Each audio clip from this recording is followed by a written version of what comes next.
तो आप सभी लोगों ने इतना समझा यहाँ तक, तो अब हम शुरुआत करते हैं कि शास्त्रीय जो उदारवाद है, उदारवाद का जो प्रथम चरण है जिसे शास्त्रीय उदारवाद कहते हैं वो क्या है, फिर कल्याणकारी राज क्या है दूसरा चरण देखेंगे, फिर नव उदारवाद देखेंगे। तो पहले से स्टार्ट करते हैं।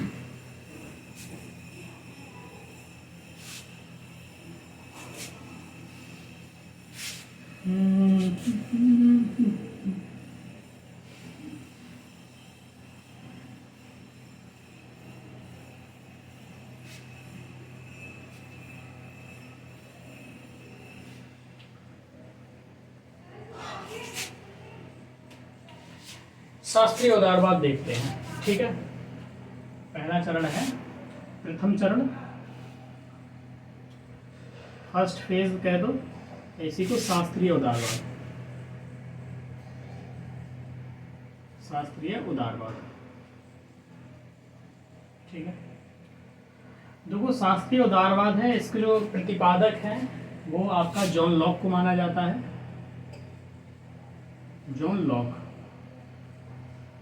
ठीक। प्रतिपादक इनको माना जाता है, और दूसरा फिर है आपके जेरमी बेंथम है। तो जब भी शास्त्रीय उदारवाद की बात की जाती है तो इन दोनों लोगों का नाम आता है, ठीक।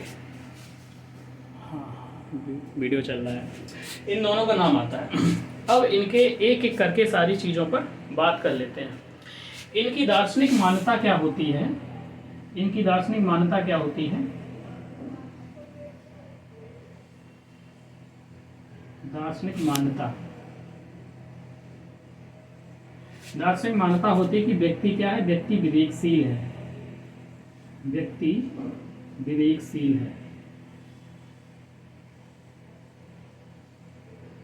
अब यहीं से काफ़ी चीज़ें निकल के आएंगी, जैसे कि मैंने पहले भी आपको बताया था, विवेकशील का मतलब ये कहते हैं कि व्यक्ति विवेकशील है और वो अपना अच्छा और बुरा जानता है, अपने हित और अहित को समझता है, इसलिए उसको खुला छोड़ दिया जाए, वो अपना भला कर लेगा, ठीक है। यहीं से एक बात निकलती है कि ये एक व्यक्ति प्रधान चिंतन की बात करते हैं कि जिसमें व्यक्ति की आज़ादी हो, व्यक्ति की, यहीं से आपका एक अणुवादी समाज का कॉन्सेप्ट निकल के आएगा। अणुवादी समाज क्या होता है अभी हम बताएंगे आपको, ठीक है। तो व्यक्ति के बारे में ये होती है। दूसरी, जब व्यक्ति विवेकशील है और व्यक्ति की स्वतंत्रता केंद्रीय होती है, सर्वप्रमुख होती है, तो उसमें राज्य की बात करेंगे तो राज्य कैसा होगा। तो राज्य की बात करते हैं, राज्य कैसा होगा, राज्य, राज्य का मतलब आप समझ गए होंगे आई होप। राज्य होगा अहस्तक्षेपवादी, हस्तक्षेप, हस्तक्षेपवादी, यानी कि राज्य कोई हस्तक्षेप नहीं करेगा, राज्य हस्तक्षेपवादी होगा। इसी को एक शब्द कहा गया लेसेज फेयर स्टेट, ठीक है, लेसेज फेयर स्टेट, यानी कि मैं कुछ भी करूं, राज्य मेरी आज़ादी में कोई किसी प्रकार का कोई हस्तक्षेप नहीं करेगा, इंटरवीन नहीं करेगा, क्योंकि राज्य के सीमित ही काम होंगे। राज्य का काम होगा पुलिस व्यवस्था को बनाए रखना, पुलिस, ताकि लॉ एंड ऑर्डर बना रहे, ठीक है। प्रशासन व्यवस्था बना को कायम रखना, यानी कि देश के अंदर पुलिस व्यवस्था, पुलिस को रखना जिससे कि लॉ एंड ऑर्डर बना रहे, तो राज्य का ये काम होगा, क्योंकि लॉ एंड ऑर्डर बना रहेगा तभी तो व्यक्ति के जीवन की, उसके जान माल की सुरक्षा हो पाएगी। दूसरा होगा कि आर्मी रखना, क्योंकि सीमाओं की सुरक्षा भी करना है, ठीक है, सीमा सुरक्षा, शत्रु देशों से, बाहरी शत्रुओं से। इसके अलावा है जो समझौतों की आज़ादी है, समझौते हैं, समझौते किसके बीच में होते हैं, मालिक और मजदूर। तो अब आप ये समझिए, ये व्यक्ति को महत्व देते हैं कि व्यक्ति एक तार्किक है, विवेकशील है, और तो उसकी जो सबसे महत्वपूर्ण चीज़ है वो आज़ादी। आज़ादी रहे इसके लिए अब राज्य का स्वरूप कैसा होगा। जो शास्त्रीय उदारवादी ने कहे कि राज्य कैसा होगा, सरकार व्यवस्था ये कैसी होगी, राज्य अहस्तक्षेपवादी होगा, लेसेस फेयर होगा। इसका मतलब है कि राज्य बहुत कम काम करेगा, राज्य का विस्तार नहीं करेंगे, क्योंकि राज्य का अगर दायरा बढ़ेगा तो व्यक्ति की आज़ादी घटेगी। राज्य का केवल काम ये होगा, जैसे आज राज्य का जो स्वरूप दिख रहा है, राज्य शिक्षा भी दे रहा है, राज्य नौकरी भी दे रहा है, यूपीएससी ये राज्य ही नौकरी दे रहा है, सरकारी नौकरियां सारी देख लो, बहुत सारी कंपनी हैं सरकार की, बहुत सारे बिजनेस भी चला रही है सरकार, रेलवे है, हवाई जहाज है, जहाज रानी है। राज्य ये कुछ नहीं करेगा, LIC वगैरह। राज्य केवल लॉ एंड ऑर्डर मेंटेन करेगा, राज्य सीमाओं की सुरक्षा करेगा, और राज्य क्या करेगा, समझौते जो होंगे मालिक और मजदूरों के बीच में तो उनको बनाए रखेगा, उनमें कोई डिस्प्यूट होगा उनको निपटाएगा, और राज्य की कोई काम नहीं होगा। राज्य यानी कि सरकार, राज्य को सरकार का पर्याय अभी के लिए आप समझ लीजिए, लेकिन टेक्निकली अंतर होता है, जो कि मैंने आपको ऑलरेडी पहली क्लास जो आगे की क्लास थी जो मैं बता चुका हूँ उसमें सारा बता चुका हूँ आपको। ये करेगा यानी कि राज्य कैसा होगा, यहीं से निकल के आगे आता है कि राज्य कैसा होगा। राज्य एक प्रहरी राज्य होगा, जो पहरा देगा, प्रहरी राज्य। राज्य कैसा होगा, इसी को कहते हैं वॉच डॉग। ये वॉच डॉग करेगा, कोई हस्तक्षेप नहीं करेगा।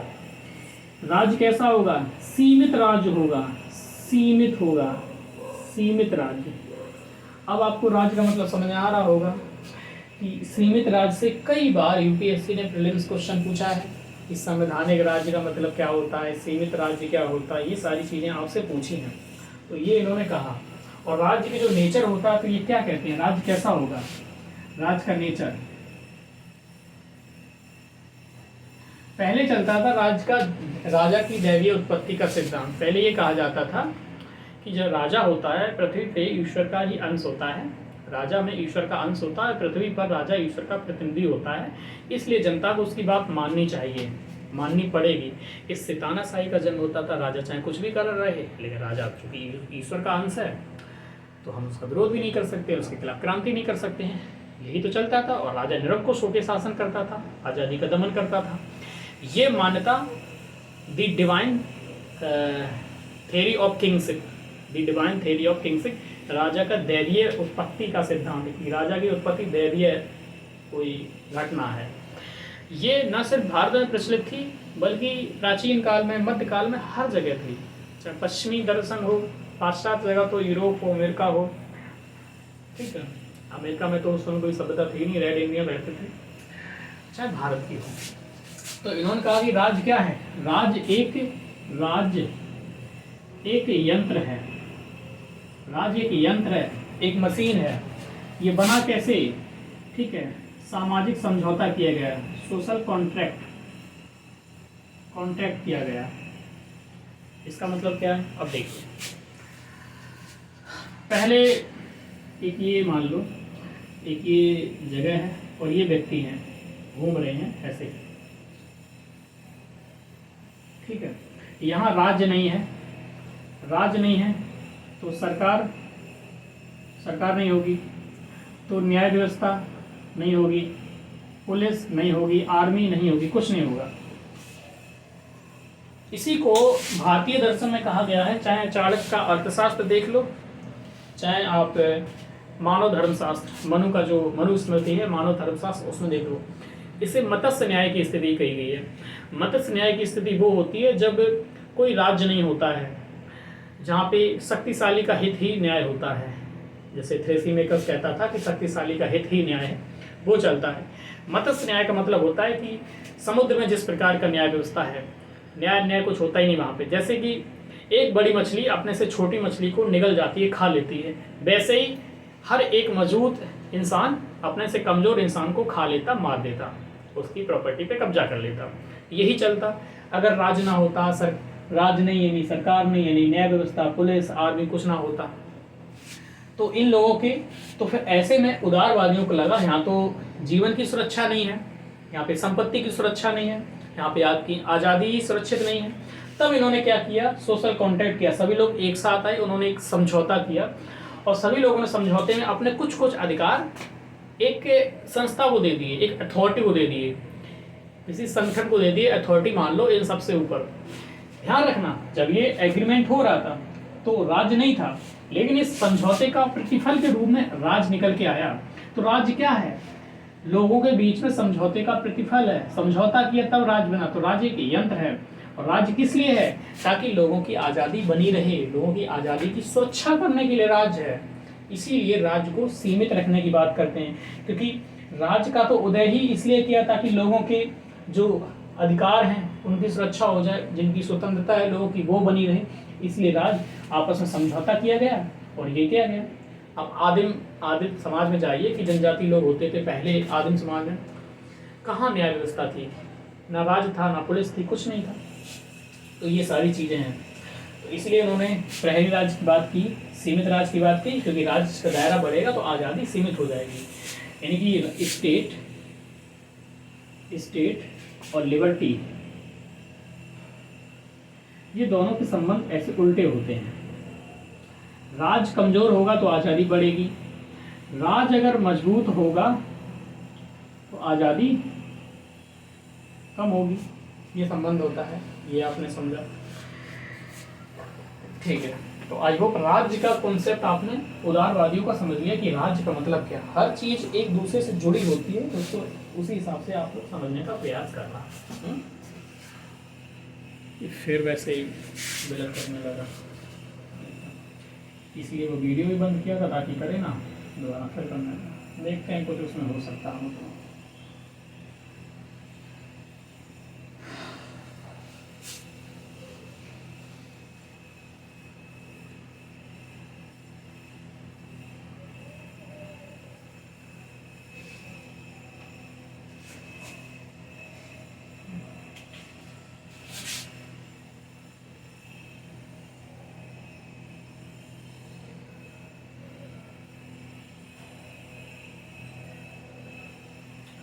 तो शास्त्रीय उदारवाद में आपने दो चीज़ें देखी, ठीक है, यहाँ कर लेते हैं। पहली चीज़ आपने देखी कि ये एक व्यक्तिवादी चिंतन है, व्यक्तिवादी, इस पर डिस्कस कर लिया।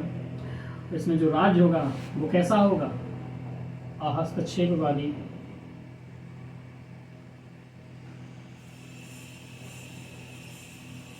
इसी को कह दो सीमित राज्य,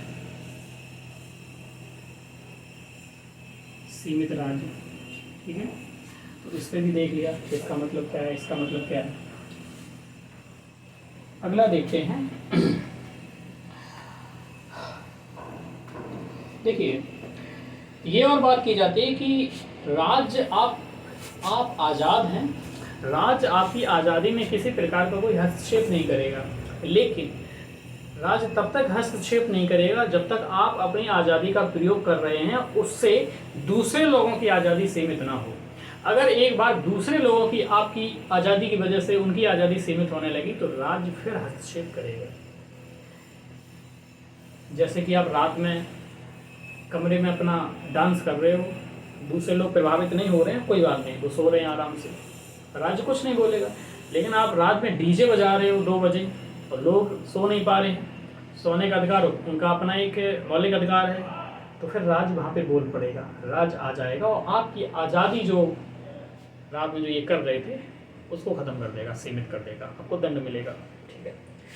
तो इसी को कहते हैं, एक थॉमस हॉब्स ने बोला है, एक स्टेटमेंट है थॉमस हॉब्स का, विधि का मौन रहना, ठीक है, विधि का मौन रहना। तो इन्होंने कहा कि आज़ादी क्या है, ठीक है, आज़ादी क्या है। तो थॉमस हॉब्स ने बोला, जो थॉमस हॉब्स है,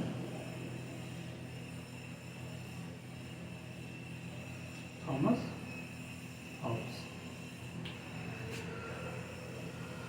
विधि का मौन रहना ही आज़ादी है, विधि का मौन रहना ही आज़ादी है।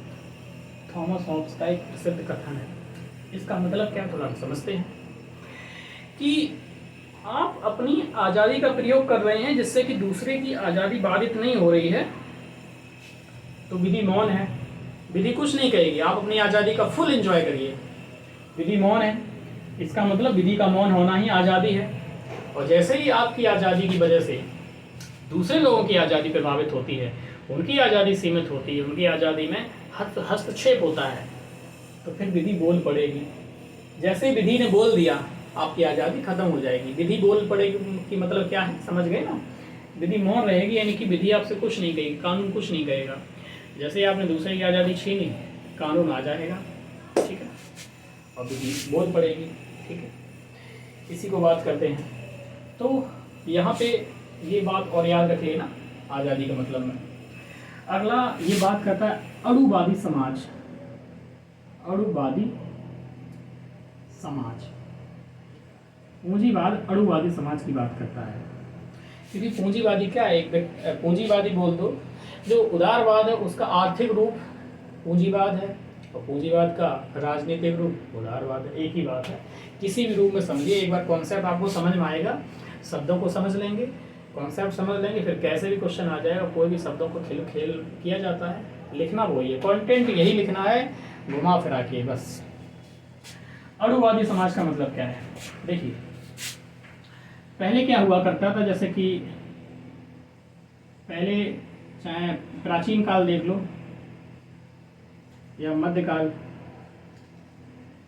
या आप ग्रामीण जीवन देख लो, वहाँ पे जैसे ये है, ये एक समुदाय है, एक समुदाय है, वहाँ पे एक ये व्यक्ति है, एक ये है, एक ये है, सब एक दूसरे से जुड़े होते हैं, ठीक है।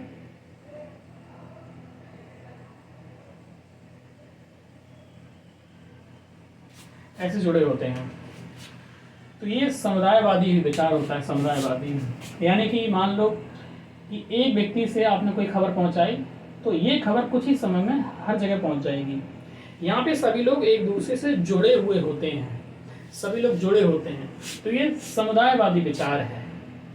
यहाँ पे व्यक्ति की आज़ादी सीमित नहीं रहती है, क्योंकि व्यक्ति पर परिवार का प्रभाव होता है, परिवार का दबाव होता है, समाज का दबाव होता है, चर्च का दबाव होता है, स्कूल का दबाव होता है, विद्यालय, कॉलेज, तो ये सब समुदाय ऐसे काम करता है। जब उदारवाद आया तो उसने अणुवाद को आगे बढ़ाया।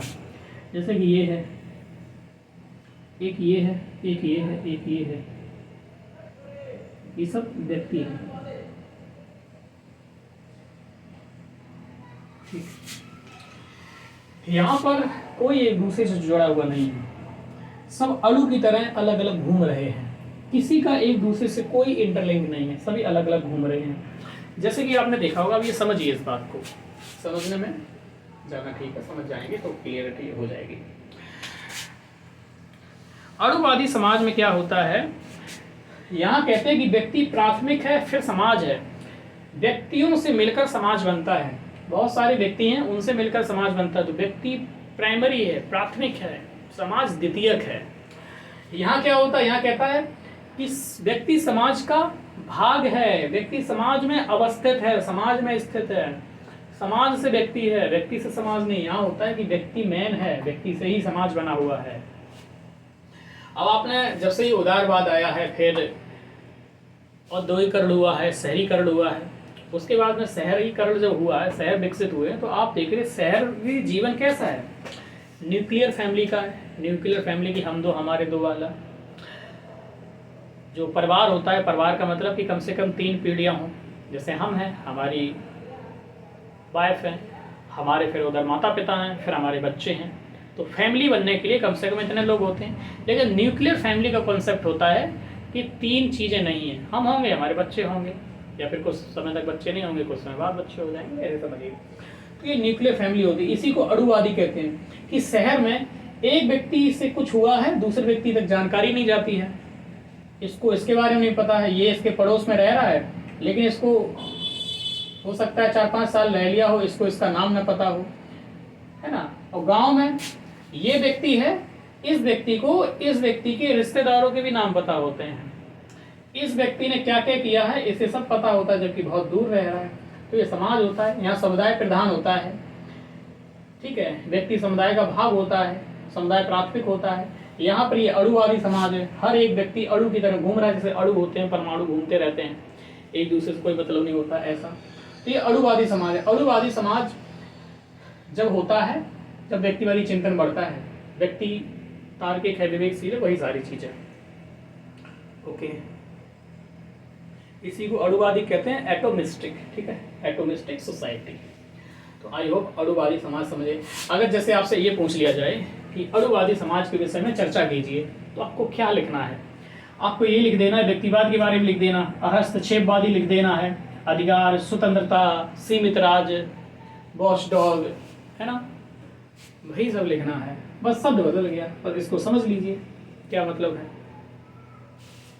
ठीक, ओके, ये चीज हुई।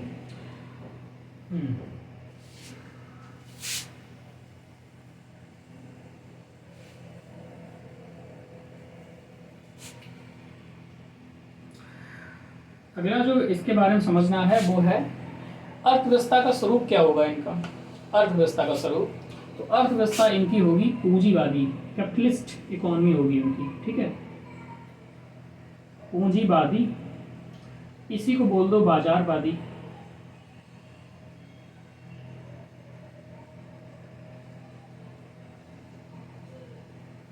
ठीक, बाजारवादी या पूंजीवादी। इनके जो जनक थे पूंजीवाद के, तो मैंने बताया था कि एडम स्मिथ हैं, एडम स्मिथ। और एक और व्यक्ति उन्होंने भी आगे बढ़ाया है, जो उनका नाम है माल्थस। माल्थस। जब भी पूंजीवाद यहाँ पे आपको लिखना हो तो इन दोनों नाम को कोड कर देना।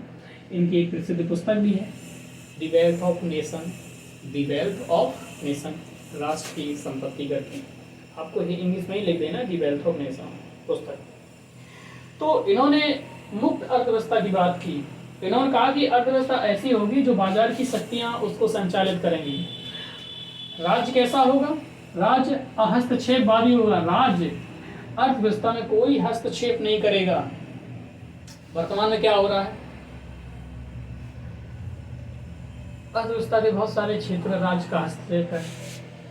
LIC राज्य की कंपनी है। रेलवे पे मोनोपोली है राज्य की आज तक, हालांकि थोड़ा बहुत निजीकरण को बढ़ावा दिया है, 5% ही भले, लेकिन अभी तक तो मोनोपोली थी। एयरलाइन पे कब तक मोनोपोली बनी रही? स्पेस सेक्टर पे मोनोपोली थी, अब उसमें भी थोड़ा थोड़ा चीज़ों को रिलीज किया जा रहा है। निजी क्षेत्र भी आगे आ रहा है, कई सारे स्टार्टअप आ रहे हैं, FBI को भी अप्रूवल दिया गया है। लेकिन जो पूंजीवादी बाजारवादी अर्थव्यवस्था है, ये सीधा ये कहती है कि राज्य कोई हस्तक्षेप नहीं करेगा इकोनॉमी में। राज्य अलग है, इकोनॉमी खुली इकोनॉमी है। व्यक्ति की अपनी क्षमता होती है, उसकी प्रतिभा होती है, चीज़ों को वो काम करेगा। तो यहाँ पर जो बाजारवादी अर्थव्यवस्था है, पूंजीवादी मुक्त अर्थव्यवस्था की बात करते हैं, कोई नियंत्रण नहीं होगा राज्य का। ठीक है, हाँ।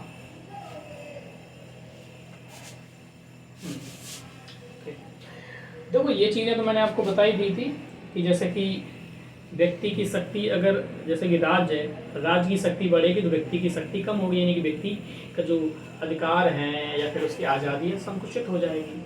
राज्य का विस्तार होगा। जैसे कि 1990 के दशक से पहले राज्य का विस्तार ज़्यादा था भारत में। 1950 में जब हमने मिश्रित अर्थव्यवस्था का मॉडल अपनाया, उस समय राज्य बहुत बड़ा था, तो उसमें आज़ादी कम थी।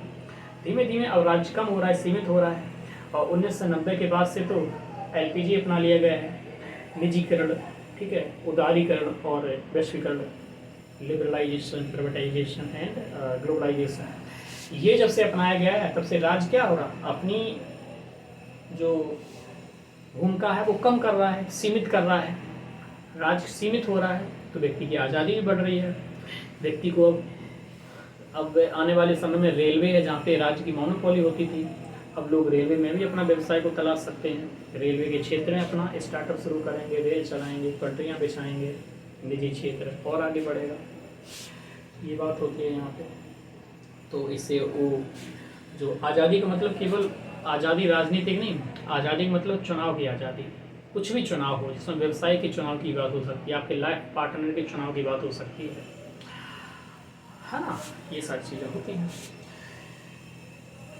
मेन चीज इसका जो है, मेन चीज ये है, आपको यही याद रखना है कि यहाँ पर व्यक्ति जो होता है वो साध होता है,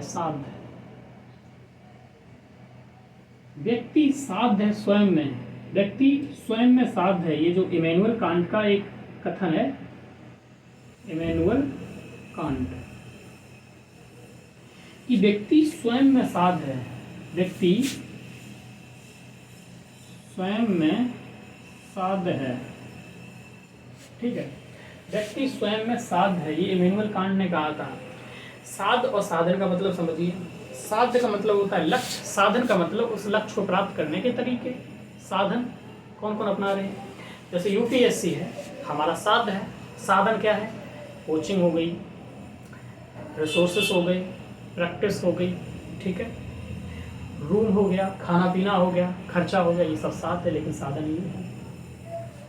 लेकिन इन्होंने सीधा ये बोला कि व्यक्ति स्वयं में साध है, राज्य साध नहीं है।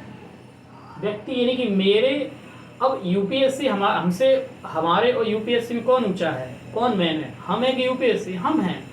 यूपीएससी नहीं होगा इसका मतलब ये थोड़ा कि व्यक्ति का जीवन निरर्थक हो गया। व्यक्ति स्वयं में साध है, व्यक्ति ही अपने आप में परम लक्ष्य है। व्यक्ति का जन्म आपने ले लिया, यही अपने आप में सब कुछ है। आप जो भी करना है वो तो साधन हो जाएगा। हम स्वयं में साध हैं, हम स्वयं में सब कुछ हैं। तो इतनी गर्मा देने का काम तो उदारवाद नहीं किया व्यक्ति को। नहीं तो क्या होता था कि एक लेडीज़ है, लेडीज़ का विवाह नहीं अगर हुआ है तो समझ लिया कि उस लड़की की ज़िंदगी है बेकार है। क्यों? तर्क का यूज नहीं किया ना, विवेक का यूज नहीं किया, प्रथाएं परंपराएं ये सारी चलती रही। और शादी होगी तो शादी के बाद बच्चा ना हुआ तो समझा जाएगा कि लड़की की ज़िंदगी बेकार है, जबकि लड़की स्वयं में साध थी। उसका लड़की होना ही अपने आप में पर्याप्त है। अब उसको कोई प्रमाण देने की जरूरत नहीं कि मैं बच्चा पैदा कर सकती हूँ तो ही मैं लड़की हूँ, और बच्चे में भी बेटा पैदा कर सकती हूँ तो मैं पूर्ण हूँ। मैं पूर्ण हूँ अपने आप में, ठीक है, मैं पूर्ण हूँ। भले ही मैं शादी करूँ, चाहे बच्चा अपना करूँ ना हो, चाहे बांझ रह जाऊँ, कोई फर्क नहीं पड़ता है। हम साधन नहीं है कि आपने बोल दिया कि हमारे लिए बच्चा पैदा कर दो तो हम आप साधन हो गए। हाँ भाई, कोई साधन थोड़े हैं, किसी चीज़ के वाहक थोड़े हैं। तो इन शॉर्ट में समझाना चाह रहा था कि उदारवाद ने इतनी चीज़ें कही हैं। कोई फ़र्क नहीं पड़ता आपकी जाति क्या है, कोई फ़र्क नहीं पड़ता आपकी लिंग क्या है, आपका सेक्स क्या है, आपकी गोरा है काला है क्या है, कुछ फ़र्क नहीं पड़ता है। व्यक्ति होना ही पर्याप्त है। साथ ये इमैनुअल कांट ने कहा। तो इस दर्शन को ये लेके आगे बढ़ता है, ठीक है। उदारवाद में जब भी बात की जाती है तो मैंने बताया कि इसके सैद्धांतिक प्रतिपादक जॉन लॉक रहे हैं, जॉन लॉक, और एक और व्यक्ति हैं तो उनको भी इसमें देखा जाता है, बेंथम, जेरेमी बेंथम, ठीक, ओके। देखिए, जॉन लॉक कहते हैं कि व्यक्ति जन्मजात कुछ प्राकृतिक अधिकारों का स्वामी होता है, जो कि मैंने पहले ही बताया था, जिनमें जीवन का अधिकार, संपत्ति का अधिकार और स्वतंत्रता ये प्रमुख होते हैं। व्यक्ति जन्मजात 3 अधिकारों का स्वामी होता है, संपत्ति, स्वतंत्रता और जीवन का अधिकार। ये जॉन लॉक ने ऑन स्टेट उन्होंने कहा था, ऑन रिकॉर्ड, ठीक है। ऑन रिकॉर्ड का मतलब ऐसा तो नहीं है उन्होंने वीडियो रिकॉर्ड किया था, उन्होंने कहा है, उनका दर्शन यहीं से शुरू होता है। इसके अलावा जब बेंथम है, बेंथम के बारे में और देख लेते हैं। और जो राज्य वगैरह ये किस लिए है? राज्य तो भाई व्यक्ति के अधिकारों की, उसकी स्वतंत्रता को सुरक्षित रखने के लिए है। राज्य यंत्र है, राज्य साधन है, साध नहीं है। व्यक्ति साध है, राज्य तो एक यंत्र है, साधन है। हमने अपनी स्वतंत्रता को सुरक्षित रखने के लिए उनको बनाया है, राज्य को। देखो, ये ऑप्शनल होता है, इस प्रकार से हर एक डायमेंशन से बोलना पड़ता है। तो आप ये मत समझना कि मैं बहुत ज़्यादा बोल रहा हूँ। अगर मैं एक ही 2 लाइन बोलूँगा तो आप समझ लोगे कि इसका मतलब यही है, जबकि मैं हर एक एग्जाम्पल, बहुत सारी चीज़ों का प्रयोग करके मैं एक समझाना चाहता हूँ, ये चीज़ ऐसे भी होती है, ये चीज़ ऐसे भी होती है, इसका मतलब ये भी होता है, इसका मतलब ये भी होता है, इसको यहाँ से लिख लो, चाहे यहाँ से लिख लो, चाहे यहाँ से, चाहे यहाँ से लिख लो, बात एक ही है, ठीक है, बात एक ही है। तरीके अलग अलग हो जाते हैं कहने के। कई सारे थिंकर आएंगे, वो बात वही कहेंगे, आज़ादी की ही, लेकिन तरीके अलग हैं, शब्दों को थोड़ा बदल देंगे। नहीं तो दार्शनिक का मतलब क्या? मैंने भी वही बात बोल दी, उस दार्शनिक ने भी वही बात बोल दी, तो हम दोनों में अंतर क्या हुआ? कुछ तो हम अलग शब्द बोल देंगे, बोलना वही है। तो जब जेरेमी बेंथम आए तो बेंथम ने उपयोगितावाद का सिद्धांत दिया, ठीक है, बेंथम ने उपयोगितावाद का दिया।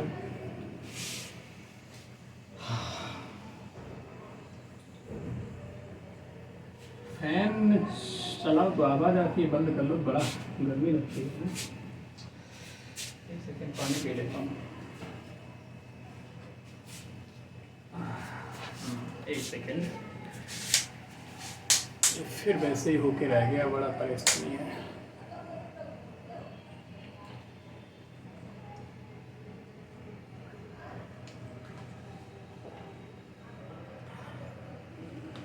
वैसे गिलास आप लोगों को कैसी लग रही है, आप अपने कमेंट के माध्यम से मुझे बता भी सकते हैं कि कैसी क्या लगी है। और मुझे लग रहा है कि काफ़ी मैं डिस्कशन कर रहा हूँ, उतना करना चाहिए ताकि बातों को आपको समझा सकूँ। जब बेंथम की बात की जाए, देखो शास्त्रीय उदारवाद में एक तो जॉन लॉक हो गए, एक जेरेमी बेंथम हो गए, ठीक है। तो ये लोग हैं, ये प्रतिपादक माने जाते हैं, और एक दूसरे ये भी, ये लोग। जब जेरेमी बेंथम की बात करते हैं तो बेंथम ने एक सिद्धांत दिया उपयोगितावाद का।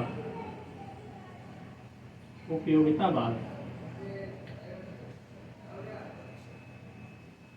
ठीक है। उपयोगितावाद का कुछ वाद नहीं, जब उदारवाद का प्रतिपादन सुख और दुख के हिसाब से किया जाए, जब उदारवाद की व्याख्या सुख और दुख के आधार पर की जाए तो उसे उपयोगितावाद कहा जाता है, ठीक है। बेंथम क्या कहते थे? बेंथम ये कहते थे कि हर व्यक्ति अधिक से अधिक सुख पाना चाहता है। हर एक व्यक्ति का मूल उद्देश्य होता है वो सुखी रहना चाहता है। तो व्यक्ति वो सारे काम करे जिससे वो सुख रह सकता है, सुखी, अधिक से अधिक सुख मिल सके उसे। बेंथम तो एक तराजू हाथ में लिए रखते थे। आप लेकर गए कोई कि बाबा सुख कैसे मिलेगा, तो आप पूछेंगे आप क्या काम कर रहे हो, तो दोनों काम देगा, एक ये काम करे, एक ये काम, दोनों को रखा काम को, तराजू लिया, तौला, जो काम भारी लगा जिससे ज़्यादा सुख मिल रहा है तो कहा ऐसा करिए, अब ये करिए। आपको समोसा खाने में सुख मिल रहा है या फिर जलेबी में, तो तुरंत तौलेंगे, लग रहा है कि नहीं जलेबी खाने से ज़्यादा सुख मिल रहा है तो कहेंगे जाओ तुम जलेबी खाओ, ये मतलब। तो ये भौतिकवाद की पराकाष्ठा ही के रूप में देखा जाएगा कि इन्होंने सीधा कहा कि व्यक्ति मूल रूप से सुख चाहता है, उसको सुख मिलना चाहिए। अब वो सारी चीज़ें ठीक है व्यक्ति के लिए जो सुख देती हैं। अब इनसे पूछा जाए कि समाज कैसा होना चाहिए, समाज कैसा होना चाहिए, तो समाज ऐसा होना चाहिए जो अधिक से अधिक व्यक्ति को सुखी रहने की बात करता हो, वही समाज है। राज्य कैसा होना चाहिए, राज्य का नेचर, तो राज्य का उद्देश्य व्यक्ति को सुख देना चाहिए, होना चाहिए। राज्य वही अच्छा है जो अधिक से अधिक व्यक्ति को सुख दे। लोकतंत्र कैसा सही है, लोकतंत्र वो वैसा सही है जो अधिक से अधिक को सुख दे दे। तो मैं इनकी चीज़ें ना सुख में ही सारी अटक के रह जाती हैं, ठीक है, ओके। अब दो शब्दों को समझ लेते हैं, उसके बाद में इसकी खामियों को देखते हैं, शास्त्रीय उदारवाद की खामियां क्या रही हैं, और उसके बाद में फिर दूसरा चरण को स्टार्ट करते हैं। देखिए जो ये विचारधारा सबसे बड़ी विचारधारा, उस क्वेश्चन भी इससे खूब आते हैं, तो इसमें समय लगेगा, अच्छा खासा समय लगता है, ठीक, ओके।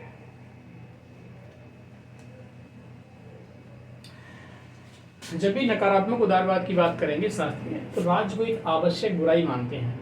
आवश्यक भी है और बुराई भी है। क्यों? क्योंकि ज़्यादा विस्तार हुआ राज्य का, ज़्यादा फैला तो आज़ादी सीमित हो जाएगी। आवश्यक भी है क्योंकि अगर राज्य नहीं है तो हम रह ही नहीं पाएंगे, आज़ादी खत्म हो जाएगी। तो आवश्यक बुराई कहते हैं राज्य को। और एक दो शब्द हैं, एक है व्यक्तिवादी, एक है उदारवादी, ठीक है। व्यक्तिवादी और एक शब्द है उदारवादी।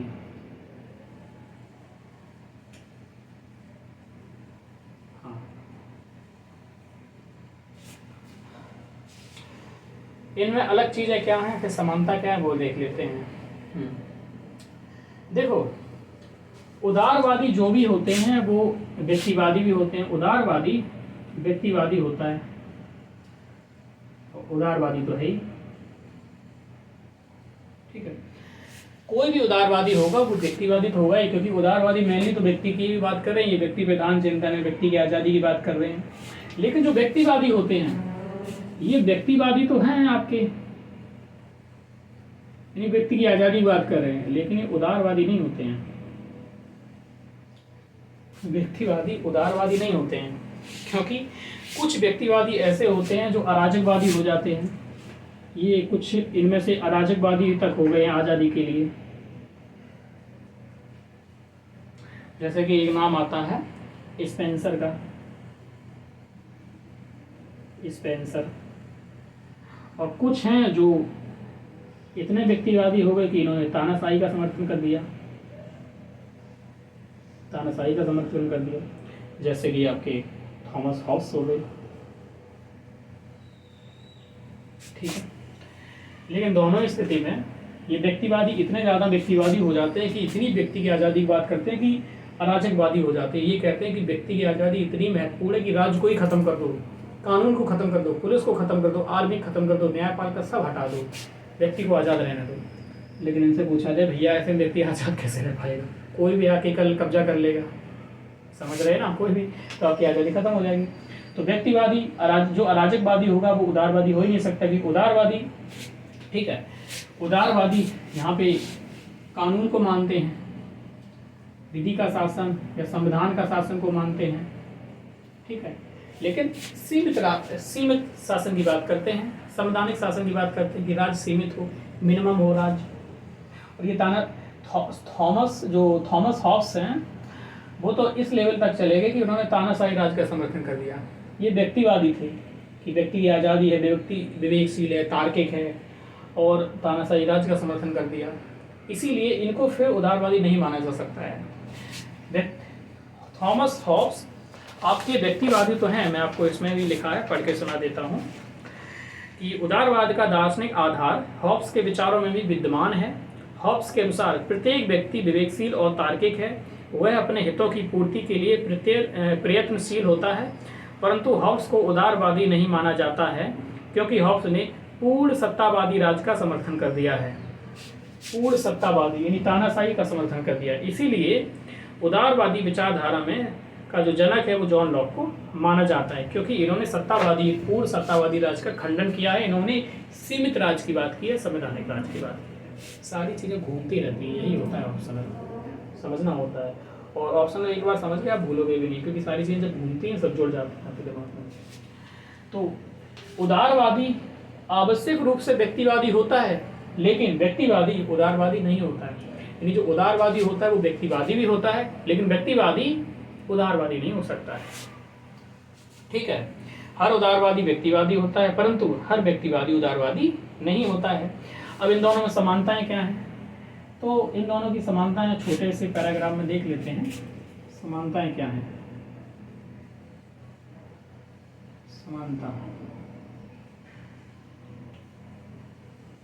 समानता है दोनों ही क्या करते हैं, दोनों ही व्यक्ति प्रधान चिंतन है, ठीक है ना।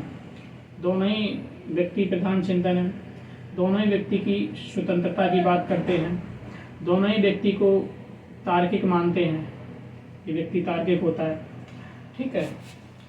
दोनों ही राज्य को एक यंत्र मानते हैं कि राज्य क्या है, एक यंत्र है। क्यों?